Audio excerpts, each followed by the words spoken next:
Hi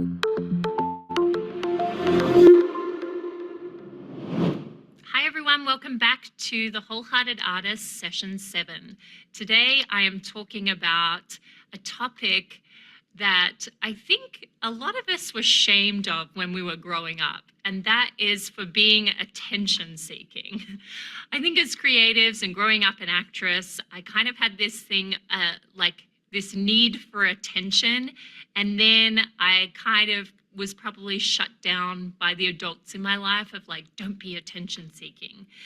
And so today I want to talk about that because it's like, why are we attention seeking? Why do we have the need to be seen? And it's actually an important thing to kind of explore within us, because sometimes our motivation for creating, our motivation, a lot of the times, like when I was growing up and going to drama school, my motivation for acting was kind of around, and I wouldn't have admitted this to you, but I would have, it was around being seen and having attention.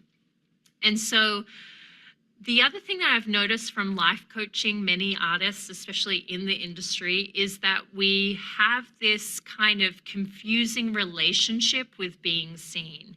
There's a part of us that wants to be seen, and then there's another part of us that just wants to hide and to no one see us. And so I'm going to dive into why we have that tension and why we live in that tension.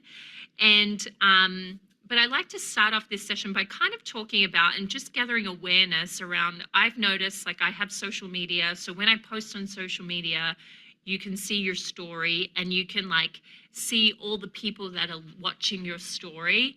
And I'm always kind of like aware in myself of like the hits of validation it gets when I see someone I've deemed, whether they're influential or they're kind of famous. And there's something that just naturally, even though I teach a class on this, I'm like, why is it I feel validated when someone else sees me? And I think that there is so much, like our attention is such a space of kind of transaction, really. Like it looks like, you know, the amount of likes that we get on social media, it's kind of like, it can become a place of identity of our validation as humans.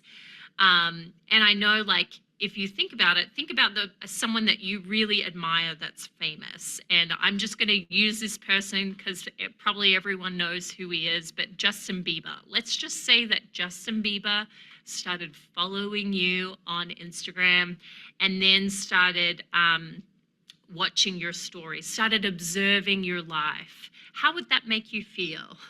And I think that like we place all this emphasis, probably because I'm a part of conversations and hear of, oh, this person started following me on social media. Like, why is it that we get that sense of validation?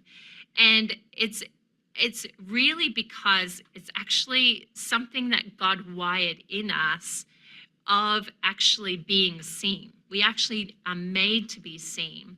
And I love these scriptures that talk about the face of God, which really we want to, like every time I notice, ooh, I got a little hit of validation that that person saw me, like I actually want to get curious around why that is so that I can actually go to the source. And so it says in 1 Chronicles 16:11, it says, seek the Lord and his strength, seek his face continually. And so I know, like, we talk about like depression rates being higher because of social media, and it's because we're trying to draw from an empty well of validation. And I love when we can go to the word and we can actually strengthen ourselves from the gaze of God. We are actually made to be defined by him. It says in Numbers 6:25-26, it says, the Lord make his face shine on you and be gracious to you. The Lord lift up his countenance on you and give you peace. And so when we notice we can get in that addictive space of getting another hit of attention, that's when we know we're out of alignment and we need to go to the source that fills us with being seen. So, because I'm a life coach, I life coach people in the entertainment industry. And I had a client who's an actor, and they're on a TV show, and they were really resisting being a part of like the press campaigns of interviews, having to speak and kind of be themselves on talk shows and things like that, and really struggling with that idea. And we were looking at like the tension of like, I simultaneously want to be seen but also don't want to be seen, and we were talking through the confusion and the tension. And so we went back to what has your relationship been with visibility, what has your relationship with being seen looked like in the past.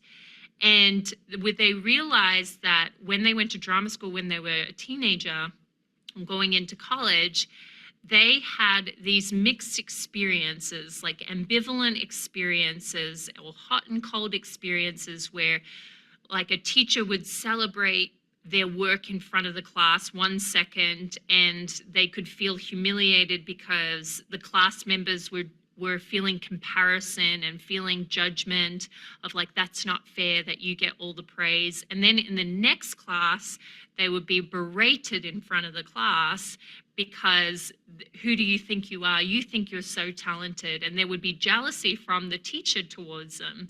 And so it creates this kind of confusing relationship with being seen and being visible, because there's the fear of criticism. There is the fear of being too much or not enough.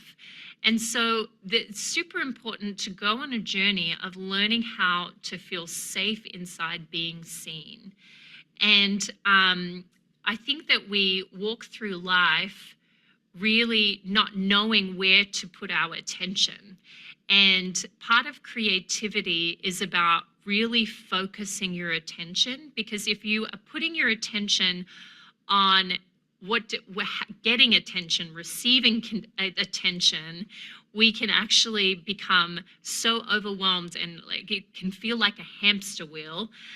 So we need to actually change our perspective from like getting attention to paying attention. So there's a TED Talk by Joseph Gordon-Levitt, and he does a TED Talk on what it means to get attention and getting attention versus paying attention. And I've gone through acting training, so I know how much you can get in your head about creativity, and you're overthinking, and then the audience can see you breaking character because you're so in your head and your attention is going everywhere.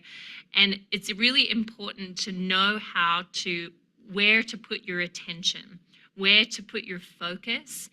And if we're living our life trying to get attention, then that will lead to burnout and creativity burnout, because we won't actually feel like, and we actually abandon ourselves. We actually lose our authenticity because we're living at the mercy of what other people think. But if we can focus our attention on actually the thing in front of us, and for actors, it's actually the person in front of us, our scene partner, a point of connection. If we can really learn to give our attention to those things, it kind of drowns out all of the noise. And I have this actually memory from when I was in drama school. I used to really struggle with performance anxiety, and I wouldn't be able to like talk to people before going on stage. And I remember being like in a play where it required all the actors to stay on stage the entire time. And the night before, I had actually blanked on my lines. Like I forgot my lines, and so I was living in fear and dread that was going to happen again. And so I'm sitting on the stage and I'm feeling the like out of body experience, because anxiety attacks are like really out of control. And it doesn't even feel logical. And so I had to like leave the stage, which we weren't supposed to do. And I had to go outside, and I called my mom, who was like 3 hours away. And I'm like, I'm freaking out. Like I can't be on stage. I'm so freaking out. And my mom is like making dinner and like trying to like rally kids together. And she's like, Ella, I can't do anything. You have to look in his eyes. And immediately I could see Jesus' eyes in front of me, and stillness overcame me. And I was able to like walk on stage and deliver my lines and do everything well. And I realized like, oh, I've been putting my attention around to what do people think of me, or what if I make a mistake, or what if I don't do it perfectly. And I've been putting my attention everywhere else except on the face of God. And when we stare into the face of God, when we stare into his eyes, when we look for his eyes in the crowd, that's when we can come into alignment. We can come into that abiding place and that still place, and then we can create from that place. So I want you to think about where you're putting your attention and where you actually want to put your focus. Thanks for listening.